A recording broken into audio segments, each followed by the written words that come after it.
할렐루야, 반갑습니다. 2020년 9월 30일 오늘 9월 마지막 주 수요일입니다. 오늘의 제목은 복음편지 3번인데요. 어떻게 하나님을 만날 수 있나? 우리 선행이 아니고 열심도 아닙니다. 요한복음 14장 6절에 예수께서 이르시되 내가 곧 길이요 진리요 생명이니 나로 맘지 않고는 아버지께로 올 자가 없느니라. 인간의 어떤 선행과 여러 가지 노력과 어떤 능력을 가지고는 절대 하나님을 만날 수가 없습니다. 우리는 하늘에서 오신 그분, 우리를 구원하신 그분을 만나야 됩니다. 이유가 뭐냐? 어떻게 하나님을 만나냐? 가장 딜레마는 하나님은 영이고 인간은 육이라는 거예요. 하나님은 하늘에 있고 우리는 땅에 있다는 거예요. 하나님은 거룩하시고 우리는 죄 가운데 있다는 거예요.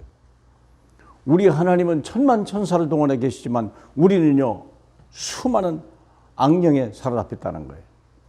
그래서 오직 하나님이 누구냐면 이분은 누구냐? 시공간을 초월하시는 거예요. 모르는 게 없고 아니 계신 것이 없고 못하는 것이 없는 그분. 우리 신앙 고백 첫 번째, 전능하사 천지를 창조하신 하나님. 그분을 딱 고백하는 거고요. 두 번째, 우리의 딜레마는 뭐냐면 육체 가운데 있다는 거예요. 육체가 젊고 뭐 할 때는 싱싱하고 아름답고 뭐 보이지만 언제 무너질지 모르고 나이가 들으면요 이게 보기가 싫었거든요. 생각해 보세요. 인간은 육체 가운데 있어요. 육체 속에 제한되어 있어요. 육체가 때로는 참 젊을 때는 좋은 것 같고 일 잘 될 때야 좋은 것 같지만 이것이 병들면 어려움을 당하는 거예요. 이 육체가 어디가 사고를 당하면 큰일 나는 거예요. 그리고 육체라는 것은 능력 한계가 있어요. 그래서 우리 육체를 하나님을 만나고 싶어 떠난 자체가 죽음이요. 그래서 육체 속에 있을 때만 내가 구원받을 기회가 있는 거예요. 우리는 시한부 인생입니다. 영원히 사는 존재도 아니지만 우리가 구원받을 수 있는 육체 속에 있을 때만 가능합니다. 그러면 어떻게 하나님을 만납니까? 하늘에서 오신 분이세요. 영이신 하나님이 육신을 입고 이 땅에 오신 분이요. 우리 같은 육신을, 나의 육신을 입고 죄가 없으신 하나님이요. 왜? 내 죄를 대신 지실 분은 오직 그분밖에 없기 때문에, 하나님밖에 없기 때문에. 모든 인간은 자기 죄로 인하여 죽는 거기 때문에 우리를 대속할 어느 누구도 없어요. 부모도 할 수가 없어요. 대통령도 못하는 거예요. 오직 죄 없이 이 땅에 오신 그분이 예수 그리스도예요. 그래서 그분은 신성이 있고 인성이 있는 거예요. 왜 인성을 가지고 있냐? 우리가 똑같은 육체로 오셔서 내 대신 죽어야 되기 때문에 육체가 필요한 거예요. 부활하셔야 되기 때문에 그런 신의 능력이 필요한 거예요. 그래서 50대 50이 아니고 100% 인간, 100% 하나님. 그런 분은 오직 예수 그리스도밖에 없습니다.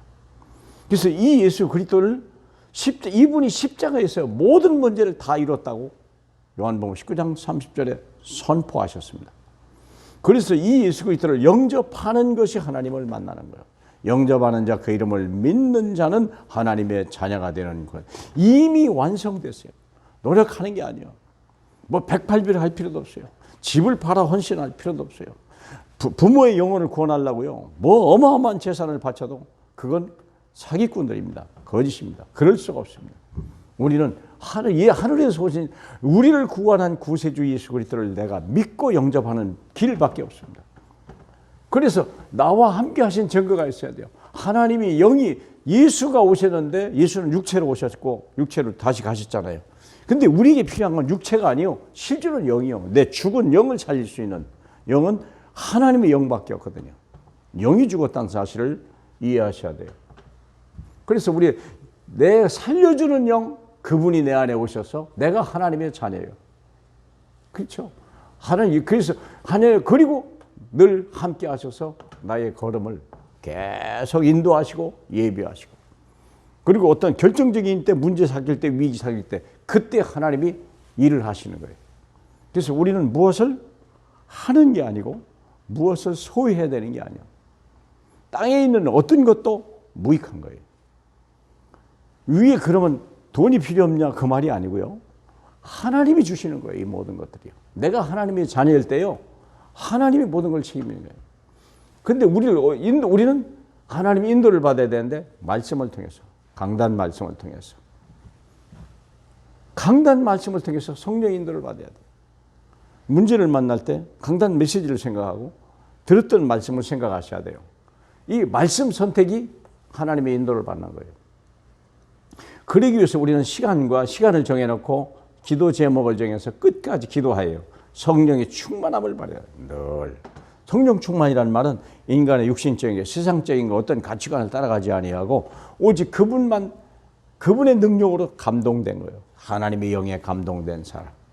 세상에 있는 것이 아니에요. 그분의 지혜, 그분의 능력으로 감동된 거예요. 그럴 때 전도의 문이 열리기 시작하고 살아계신 하나님이 증거가 나타나는 것입니다. 땅의 것을 바라보지 말고 위를 보라 말씀하셨습니다. 결론이 뭡니까? 요한복음 14장 내가 곧 길이요 진리요 생명이다. 하나님을 만나는 길이지만 내 인생 주를 따라가야 돼요. 나를 따라오라 내가 너를 사람 낚는 어부가 돼요. 유일한 길입니다.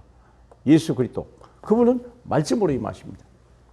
그 유일한 진리십니다. 왜 진리가 필요하냐? 다 거짓이고 다 속임수이기 때문에 그렇습니다. 다 헛것이기 때문에 오직 진리만이 완전하고 영원한 것입니다.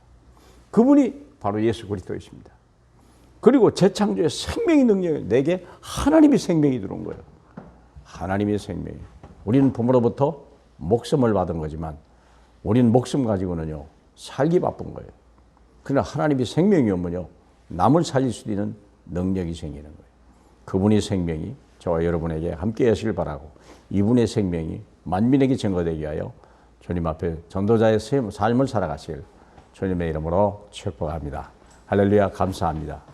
정말 하나님을 만날 수 있는 길을 주신 주님 감사합니다.